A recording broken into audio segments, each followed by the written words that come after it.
c'est-à-dire la perception que les ancêtres avaient des sacrifices, la perception qu'ils avaient des offrandes. On verra donc, c'est quoi une libation?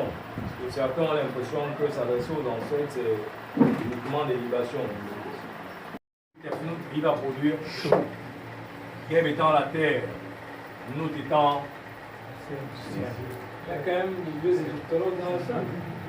Un nous étant le ciel, Tefnout va exprimer l'humilité. Hein? L'humilité et puis chou, l'air. Ok. C'est un peu les ancêtres des 4 éléments, si vous voulez. C'est les ancêtres des 4 éléments.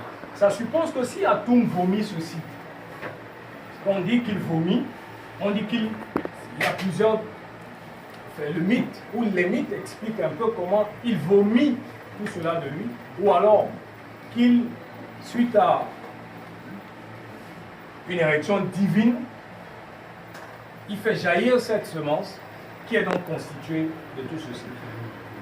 D'autres vont plus loin en disant que ce sont les crachats, hein, les fameux crachats d'or, les crachats qui sortent et qui vont donc produire tout ceci. Ok. Donc la terre, l'humain, tout ce qui va devenir, en fait, sortira donc de tout ceci. Ça veut dire que en moi, il y a la terre. Kang également, c'est la terre. Mais il y a l'eau, il y a le feu et il y a l'air. Nous sommes donc constitués de ces 4 éléments. Ok. Chez dans le vêtement, on parle du fameux œuf d'Akingos. Bizarrement, on parle d'un œuf de cuivre. Un œuf de cuivre. Certains l'assimilent, comme il brillait, peut-être un œuf d'or. Okay. Mais ce qu'on retient, c'est que c'est un œuf de cuivre. Seulement, Akingos, en même temps, on dit qu'Akingos, l'œuf d'Eo, le grand Dieu, Akingos à 4 côtés. Un œuf à 4 côtés. Comment vous expliquez ça? Et le mythe, hein, le mythe fait les humains avec des têtes de bélier, donc des dieux avec des têtes de crocodile comme ce mec. Donc on est habitué un peu à ça. Là on dit l'œuf de cuivre à 4 côtés. Qu'on assimile donc très rapidement aux 4 éléments primordiaux. Qu'on assimile rapidement aux 4 éléments primordiaux. Chez les Sawa également, on parle d'un œuf qui serait sorti d'un océan brumeux, Mangama. Cet œuf s'appelle d'eau. Lui aussi, on dit qu'il a 4 particules. On a déjà parlé de ça ici. Le froid, le chaud, le sec et l'humide. Il a tout ça contenu en lui. Et c'est cet œuf qui va exploser. On parlera d'une Jolo, l'explosion initiale. C'est cet œuf qui va donc exploser et qui va nous produire finalement les 4 éléments. Si, ça fait toujours bizarre, si on vient parler des offrandes, on commence par vous parler d'un œuf. Moi, j'ai décidé d'inverser un peu, de vous parler de la fin, pour comprendre pourquoi est-ce qu'on arrive donc à tout ceci. On estime que puisque nous sommes une partie divine, une parcelle divine, je ne dis pas que nous avons, c'est différent. Dire nous avons, c'est un peu comme les autres que je ne veux pas citer, qui disent on a le souffle de Dieu, on a je ne sais pas quoi. Non, nous disons nous sommes, c'est-à-dire nous, corps, double, ombre, le nom, tout ce que nous sommes, en fait, c'est un détachement de l'œuvre. Mais nous ne nous arrêtons pas là, nous disons que nous sommes connectés également à cette source, comme nous sommes connectés entre nous. Nous sommes donc finalement le corps, les humains, les étoiles et tout cela, en réalité, dans cette perception-là, sont le corps qui anime justement le divin. Si nous sommes constitués donc de ces 4 éléments qui à la base étaient des particules et qui a eu une explosion. Et que cette explosion a produit les ondes, les planètes. En réalité, nous sommes en train de dire que nous parlons d'un divin éclaté. Un divin qui s'est diffusé partout. Mais on se rappelle aussi que ce divin est constitué des 4 éléments. Je suppose que pour maintenir un équilibre en nous, si on vous dit lors d'une consultation, vous êtes feu, ça veut dire qu'on est en train de vous dire l'élément feu est prédominant, mais vous devez aussi faire jouer l'élément eau pour vous calmer. Parce que si vous n'êtes que feu, eh bien vous brûlez tout le monde. Vous vous brûlez vous-même aussi après. Donc, si vous êtes eau et que vous êtes juste eau, vous ne vous bougez pas, vous finissez par vous noyer vous-même dans votre eau. Alors, puisque nous parlons de dynamisme, notre pensée est dynamique, notre pensée est calquée sur le divin, toutes ces choses sont dynamiques, donc bougent, elles vibrent, elles se déplacent, mais elles sont reliées entre elles. On parlera de panvitalisme, de toute cette énergie qui continue de vivre, de fonctionner à l'intérieur de nous, mais également partout où nos yeux se posent. Que ce soit dans ce qui est le vide, ce que certains vont appeler le vide, nous disons qu'il n'y a pas de vide vide. Le vide est habité. Entre le frère Ebouki et moi, il n'y a peut-être rien de visible, mais en réalité, il y a des entités, il y a un fluide. Il y a un fluide qui circule entre lui et moi.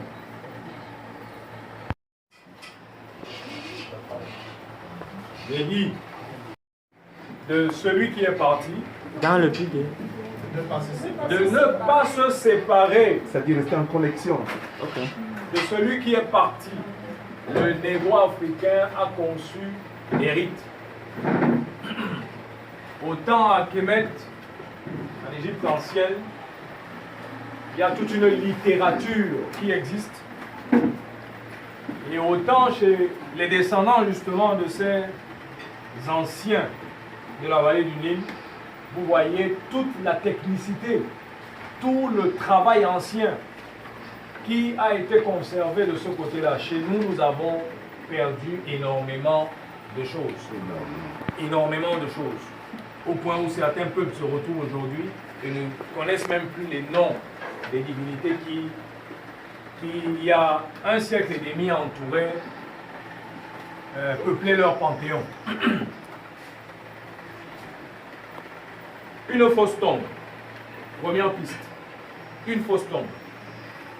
On estime qu'on t'a enterré ici, mais en réalité, tu es enterré ailleurs.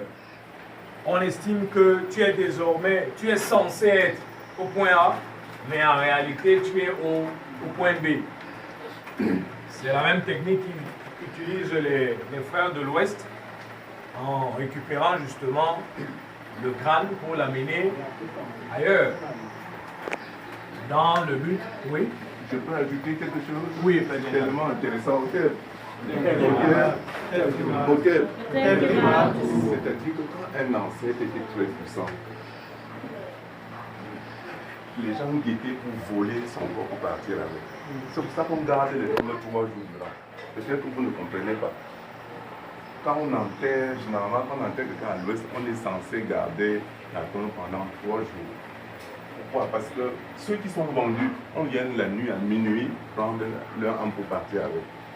Si vous ne gardez pas, les gens du clan viennent la nuit chercher son corps. Maintenant, ceux qui sont plus puissants, c'est-à-dire ceux qui ont été tellement vertueux sur la terre, d'autres villages viennent chercher le corps pour partir. Et c'est pour ça qu'il explique que la tombe est ici, alors qu'en fait on l'a enterré. C'est des faits, hein. Je vous dis comment ça se passe. C'est pour cela que quand un grand patriarche meurt, on encercle, on protège, on vient à minuit, voir s'il avait des totems. On peut diriger son totem dans un autre village Mais de peur qu'il nuise dans ce village, on peut contrecarrer le totem pour abattre le totem pour qu'il ne nuise pas au village voisin. Ça n'a rien à faire avec la puissance qu'il est resté avec. Je voulais seulement vous expliquer que c'est des faits réels.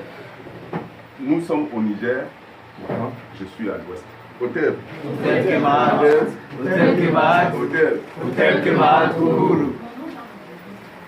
La fausse tombe donc est une fausse piste. Le réel objectif est ailleurs. On a parlé justement donc de la conservation d'une partie ou des parties de celui qui est lui aussi parti, mais qui n'est jamais réellement parti.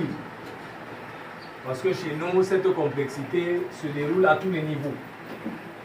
Les reliques, donc, vont renforcer l'énergie de ceux qui les utilisent, de cet autel, mais également de ceux qui utilisent ces reliques. Et nous ne sommes pas les seuls utilisateurs de reliques pour qu'on fasse de nous des nécromants, comme on dit.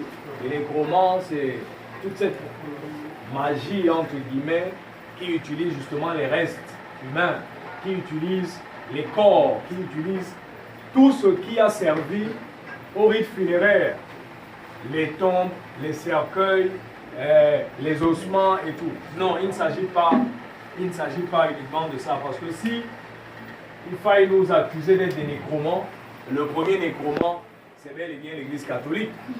Oui, c'est bel et bien l'Église catholique, parce que les reliques sont enterrées sous les autels des églises. Tout le monde le sait. Ils ont caché cela pendant longtemps. Aujourd'hui, tout le monde le sait, sauf l'aveugle, bien sûr.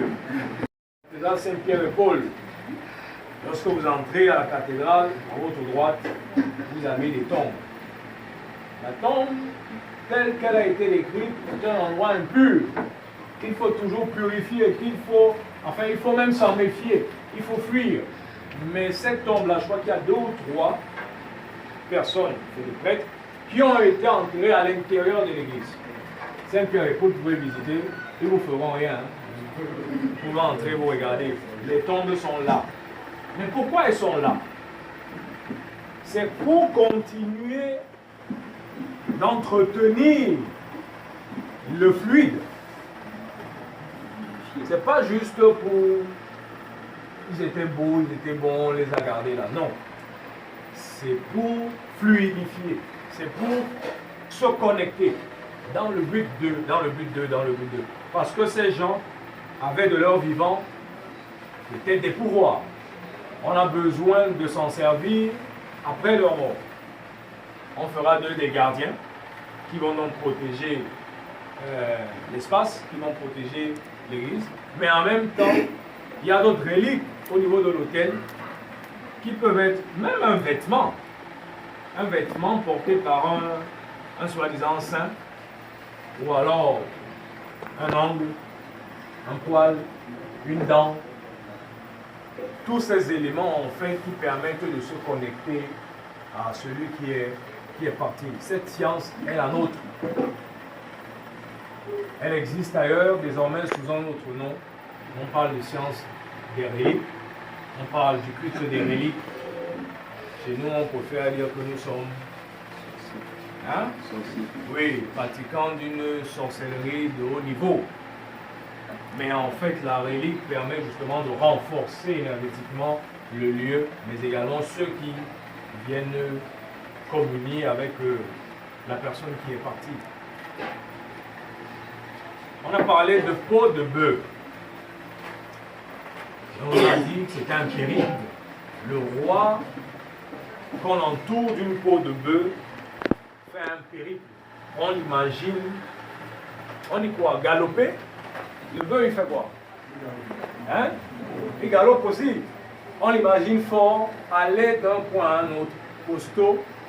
C'est pour ça qu'on enterre avec. Lorsque, par contre, on enterre avec une peau de panthère, on en fait un guerrier, quelqu'un qui va combattre pour nous de l'autre côté. Le sacrificateur joue les maîtres du monde. Il se place au centre de l'espace et il s'adresse à l'est, il s'adresse à l'ouest, au nord et au sud. Il parle à l'univers. Il dicte sa loi à l'univers.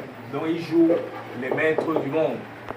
Il joue les maîtres du monde, pourquoi? On va le voir tout à l'heure. Parce qu'en réalité, le Dieu qu'on cherche très loin est souvent nous-mêmes.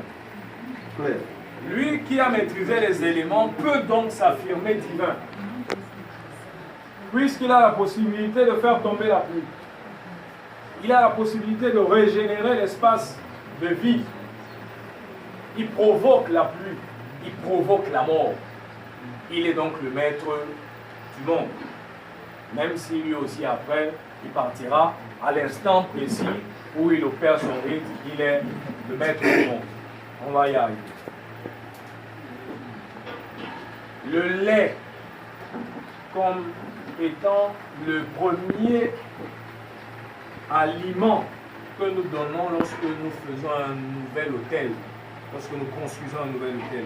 Le lait parce que c'est le premier liquide que l'enfant prend.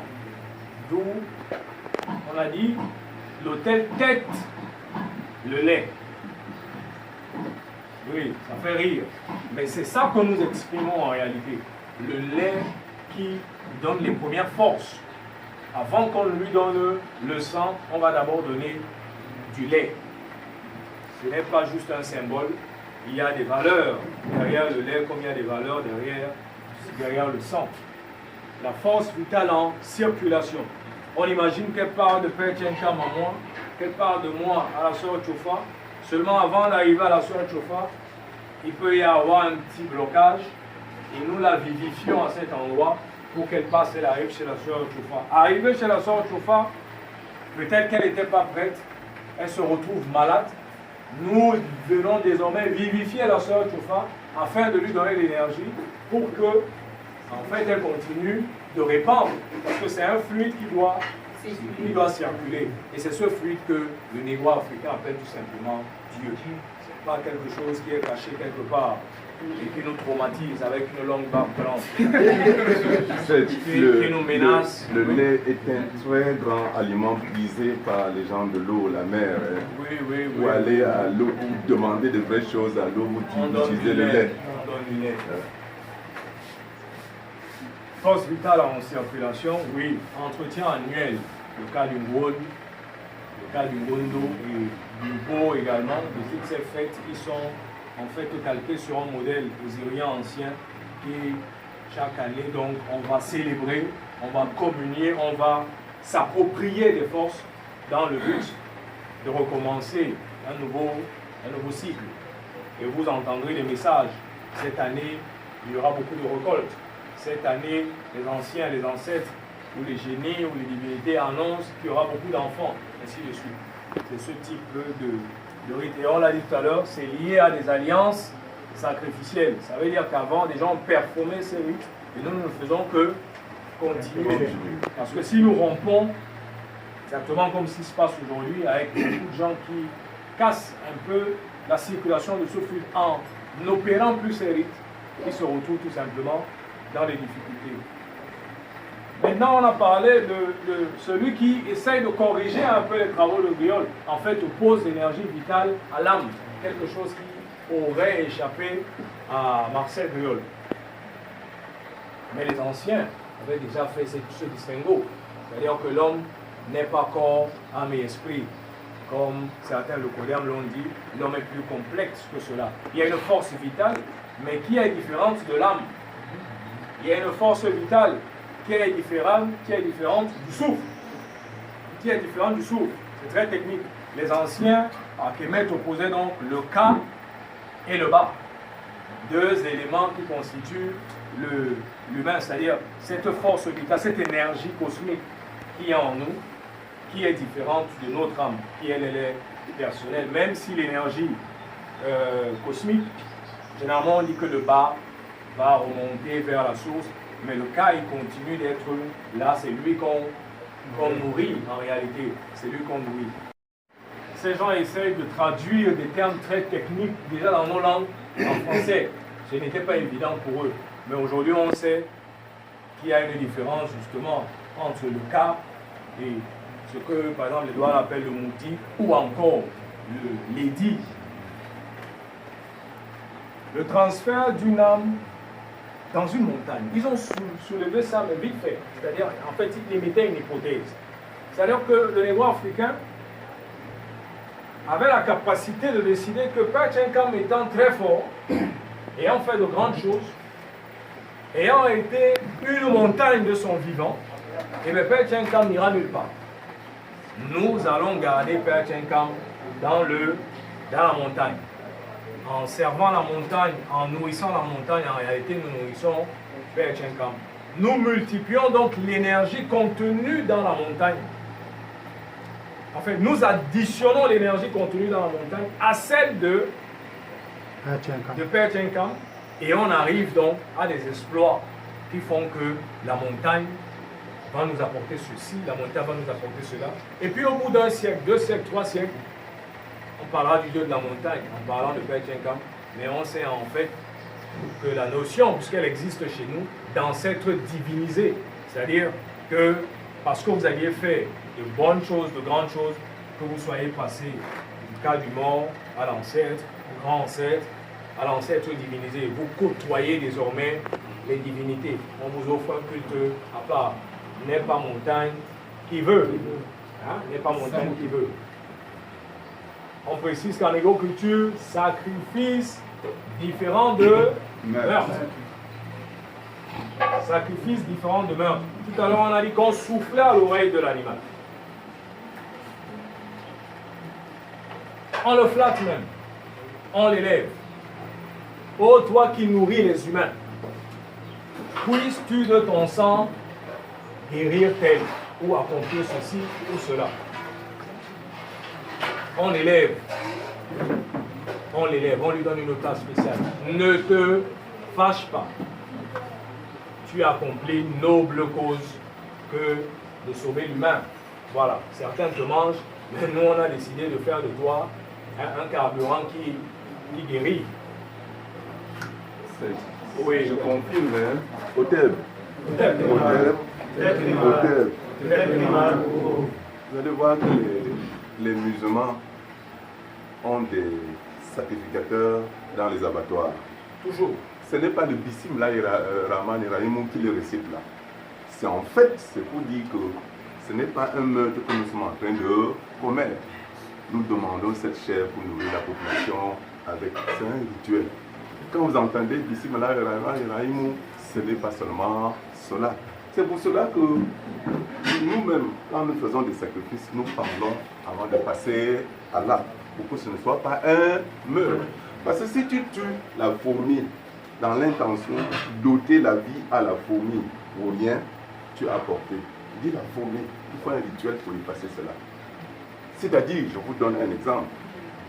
Je suis conducteur. S'il m'arrive de faire l'accident, même si c'est l'enfant qui est venu entrer dans la roue, je suis obligé de procéder à un rituel. Et quand on dit même, ce n'est pas un meurtre, c'est-à-dire un acte prémédité. Auteur.